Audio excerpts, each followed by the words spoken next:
Okay, great. Perfect. Okay, hello, and thank you for being here, and thank you for staying for the last, I believe it's the last session for today. So I'm very happy to share a couple things. So as you can see, the title of the talk, I'll be sharing about a plural intersectional approach to multi-ethnographic methodologies, which is a bit of a mouthful, but basically I'd like to share some of the tenets of this methodology, and then also share a few emerging insights from the second part of my title, which is investigating the relationship between plurilingual identities and practices. And this comes from my study. So to give a little bit of an outline, what to expect in the next 15 minutes, I will walk us through multi-ethnography, talk a little bit about the case for moving from multi to pluri, and then share research design for a pluri-ethnography and some of the insights that are coming out of this data so far. So you may be familiar with or have heard of this methodology before. So duo, trio, or multi-ethnography. Essentially, the way I understand and operationalize it is as a qualitative methodology where two or more researchers of some kind of difference, different intersections or identities, will come together around a question and also around a shared phenomenon, and really try to compare their experiences and try to arrive at new understandings of whatever that shared phenomenon is. So in this methodology, we have a few features such as researchers are participants, participants are researchers. It's also based on Pinar's notion of currere or life curriculum. So there's this focus on reflecting on autobiographical experiences, so life histories, but doing it with someone else. So there's a juxtaposition of dialogue that happens. And if you have or get the chance to read a published version of a duo or trio or multi-ethnography, you'll see sometimes it's written almost in a play format. So there's lines and these different experiences and dialogues being juxtaposed. Another feature which I really enjoy is flexibility. And so the original founders of this methodology have mentioned that it is open to innovation and update and flexible use.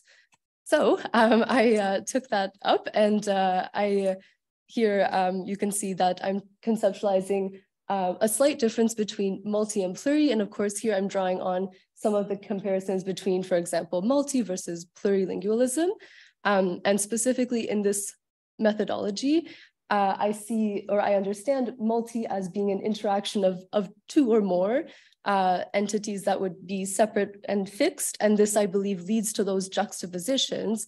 But for the study that I'll share in a minute, I'm really conceptualizing it as something more pluri. So there's an interconnection of more holistic entities, and it's really influenced by context, the sociocultural context, or, for example, an interview in which these two, two or more, but holistically in which different people are interacting. And so I believe to work with this, perhaps a term that works a little bit better for me and for this study instead of juxtapositions would be intersections. And of course, here I'm also drawing on intersectionality as a framework to work on a plural intersectional approach to multi-ethnography in the study that I mentioned at the beginning. So in this study, I have an overarching research question, which is essentially what is the relationship between plurilingual EAP, English for academic purposes, teacher identities, and practices,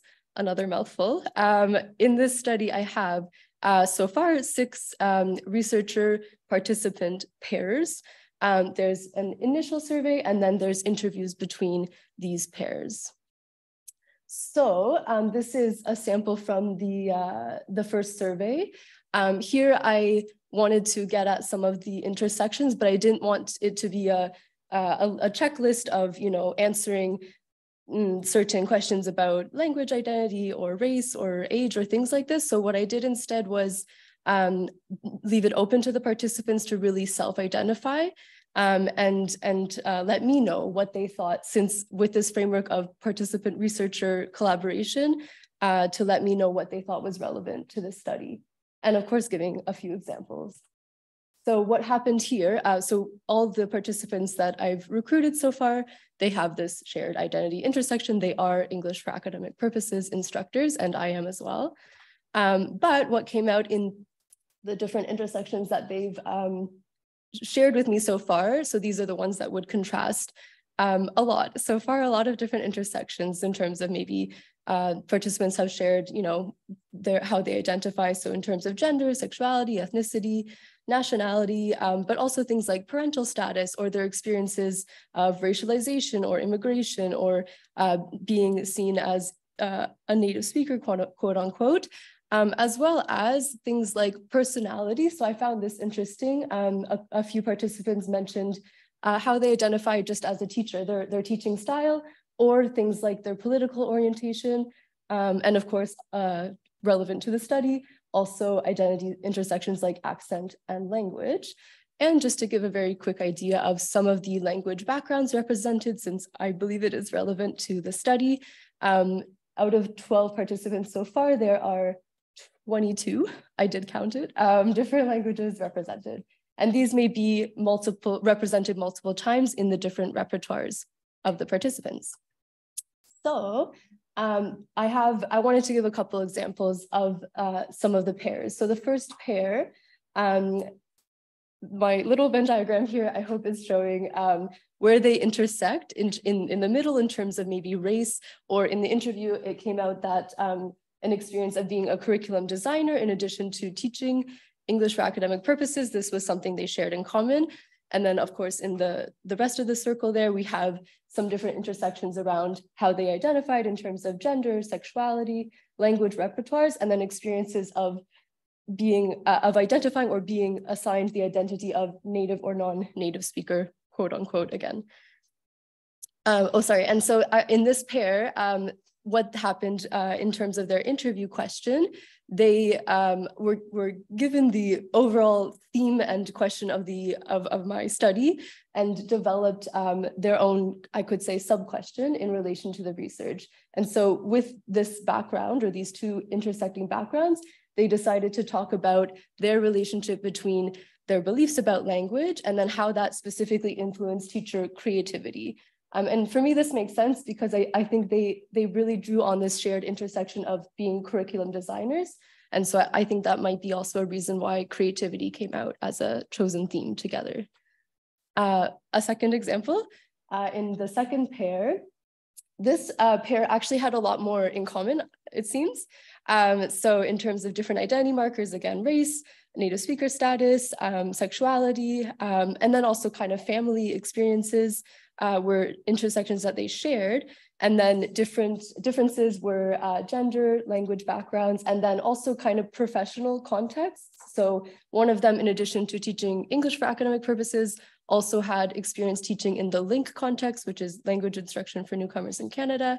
And then the other partner had experience in doctoral research. So this also influenced, I believe, some of their discussions. And so this pair decided to talk mostly around the relationship between some of their hidden identity markers, things that they would conceal in class or in their teaching, and how this influenced their teacher persona in class. So again, similar to the previous pair, there's a focus on the relationship between identity and practice. But as you can see, these participant researchers have really gotten at the question in a way that not only, I believe, is relevant to them, but also is very contextual. We could say that if they were paired with someone else, the question would be different, but also the data generated would be different. So some of the insights that are coming out of this methodology being used in this way are the participant-driven data. So beyond choosing the questions, the follow-up questions that they ask each other, I'm also seeing, I really enjoyed this comment because it's talking about how, this person believed that I had put them together because of their shared intersection, which of course I didn't mean to, or an experience of immigration. But I really enjoyed how this participant said, I don't see myself only as an immigrant. I don't even see myself necessarily as primarily an immigrant, or primarily a person who likes languages or speaks multiple languages. We identify ourselves in multiple ways. So again, this study design, I'm already seeing how it's really drawing on participant-driven data.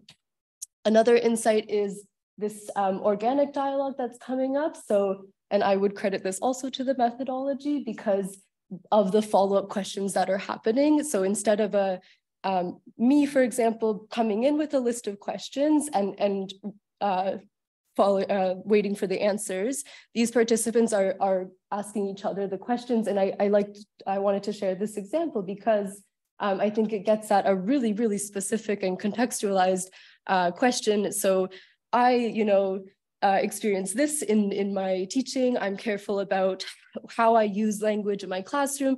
Do you notice the same thing? Are you careful with it? Is it because that's who you are? Or is it because of this you think you need to model it for students? So again, just really getting at more contextualized questions organically between participant researchers. Another insight is how these participants researchers are really engaging with difference.